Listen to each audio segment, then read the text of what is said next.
DJ Udairaj Serma presented by DD Production House। भोरे भोरे कामर सजे बैजे बैदब घर नगरिया में हे यो जे बैदब घर नगरिया में हा हा जे बै बाबा नगरिया में भोला बाबा के जाल चढ़े 3 बजे भोर हरिया में भोला बाबा के जाल चढ़े 3 बजे भोर हरिया में भोला बाबा के जाल चढ़े 3 बजे भोर हरिया में। DJ Sumit Satish Rayma presented by DD Production House। Bhola बाबा के महिमा महान यो भैया बाबा के महिमा महान।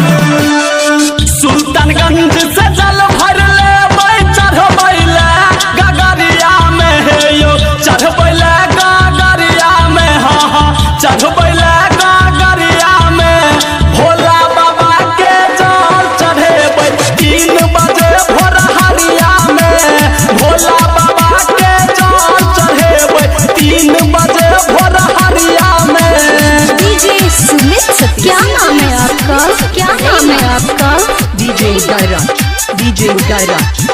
Udairaj Serma भोला बाबा के महिमा महान यो भैया बाबा के महिमा महान।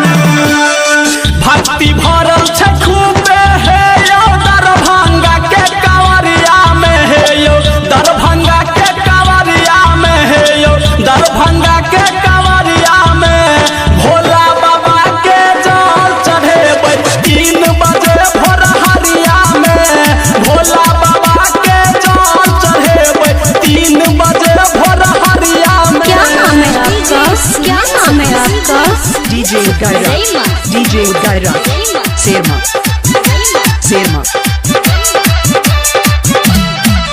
भोला बाबा के महिमा महान यो भैया बाबा के महिमा महान।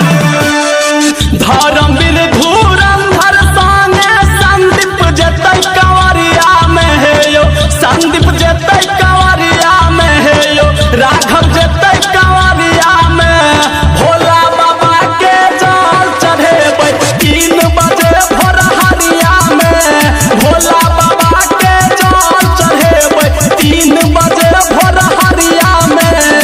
भोरे भोरे कामर सजे बैजे बैदब घर नगरिया में हे यो जे बैदब घर नगरिया में हा हा जे बै बाबा नगरिया में भोला बाबा के जाल चढ़े 3 बजे